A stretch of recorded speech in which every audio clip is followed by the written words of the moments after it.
I absolutely really enjoyed For Worst. It's really funny and a little bit emotional as well. It's got a lot of comedy, but it's also got empathy for those dealing with heartache. So, having been in so many dramedies, where do you think the fine line is to make a scene impactful in terms of balancing both comedy and emotion? That's a really good question.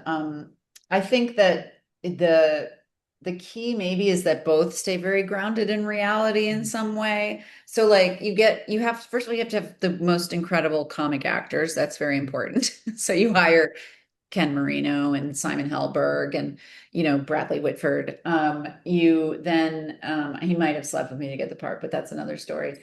And then you let them play as well, like let them. Oh my God, Hannah Pilkis, who has like three lines and just slays in this movie, gets like this huge laugh. She sort of comes and goes like a whirling dervish.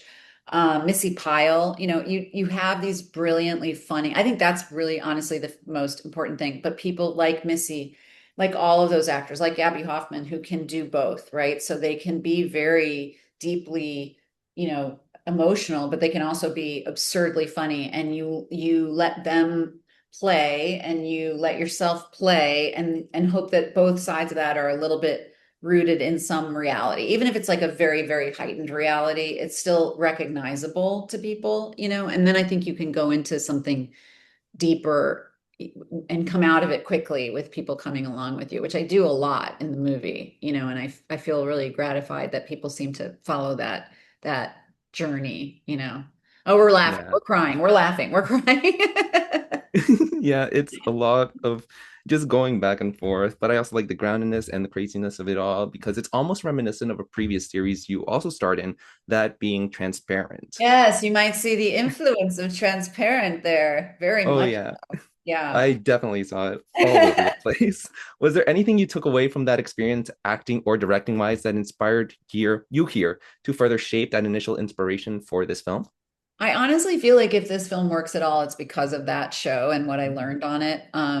I have never had an experience before or since like that where Joey Soloway, who created Transparent, first of all, hired actors who are completely open to them walking in one day and going, we're not going to say this, throw that away. We're going to do this. So you have to be very open to movement. A lot of actors like control. They want to know what they're saying and they want to.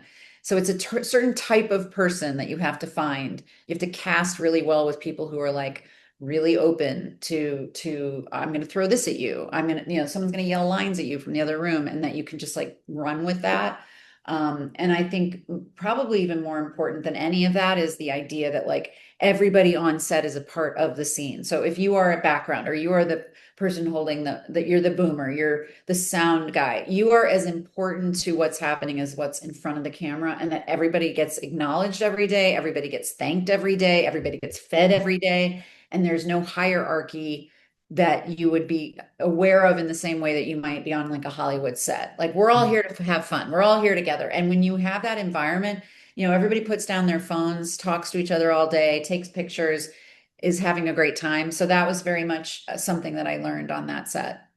I really loved how you described that collaborative process that you've had with the cast and the crew because it really feels present in those acting class portions of the film, which really have like it's a bit vulnerable, but it's also funny and emotional at the same time. So, what was it like to film those scenes with the cast, and how did sort of those scenes also mirror how you first started acting in your career?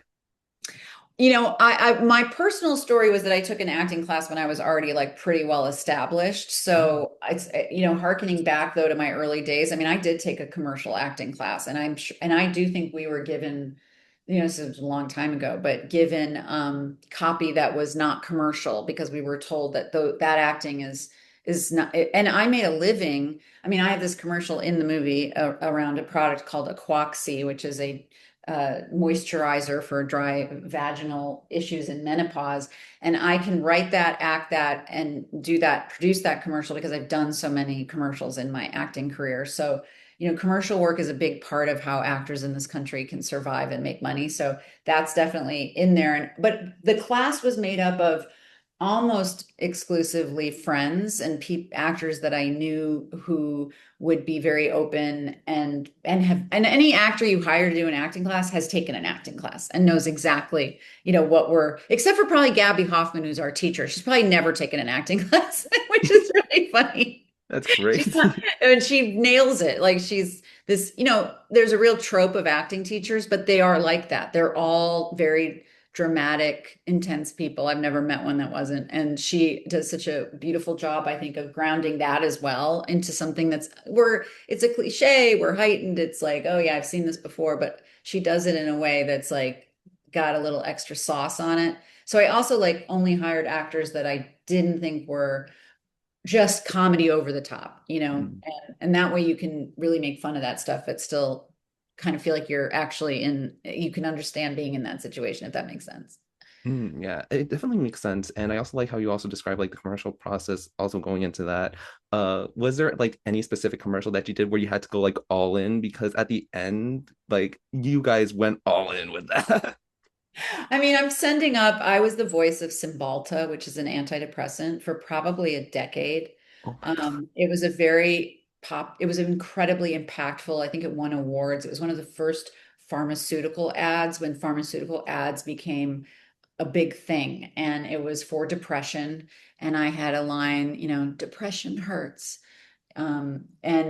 And every I would people would it was a throw jokes around it, but it also like was a very effective ad. There's a YouTube video that someone sent to me. There's a dog. If you YouTube Cymbalta ad dog, there's a dog that literally like cries every time the Cymbalta ad comes on because of the music. And so yeah, we're obviously sending up, but it's true though. If you watch like a Viagra ad or something that's sexual, there's always these like veiled, sexual, there's always like water flowing to sort of represent, moisture, if you will. There's like large cacti in the background. There's these like subliminal messaging that's always going on. So we were just having a fun time, Mm, with the absolutely. water hose in the garden and swimming in the pool. And, it was really fun. I absolutely love I did that. my And own one, voiceover on that spot, just FYI, in case anyone's oh, wondering. I love that you were able to do that. And I think one scene also in the film that you specifically had a lot of action in was that one scene with the yoga. Was there like one challenge that you had to overcome while you were in that bathroom as a final question? Oh, the bathroom with Yeah. yes, with my ex's new.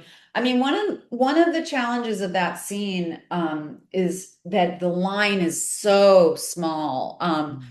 Between comedy and reality. She is basically to tell your audience as quickly as possible, but I'm trying to like calm down. I've had a really bad experience at this wedding party, and my ex-husband told me that his new girlfriend does these like calming videos, and I'm like, "Oh yeah, go to hell." But in the bathroom, I'm sort of like, "Oh, maybe I'll try it." And at first she comes at it like, "I'm just here to mock you." And then she sort of falls into this like somatic exercise that she's being led through, which, just a bit of trivia, is Anjali Cabral, who was actually the person whose wedding I went to 12 years ago, where I behaved Oh. badly and thought of making a movie about. Although she doesn't know I behaved badly. I always like say, nobody knew I behaved badly. Everybody's at a wedding, they're doing their own thing, but I knew what was happening inside. So anyway, that probably my biggest compliment, and I is that Bradley said to me, there's not a lot of actors who can do what you just did, which is like move that. And I feel like that's a huge compliment. That's my goal, is to be like Catherine Hahn. I'm not as good as her, but like she's my goals as an actor, where you can really like within a line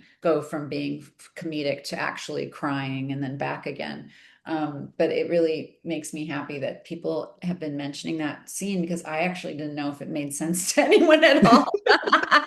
I think it definitely worked in terms of Avatar, but I'm like, this is uh, pretty weird, but hopefully you know what I'm doing here.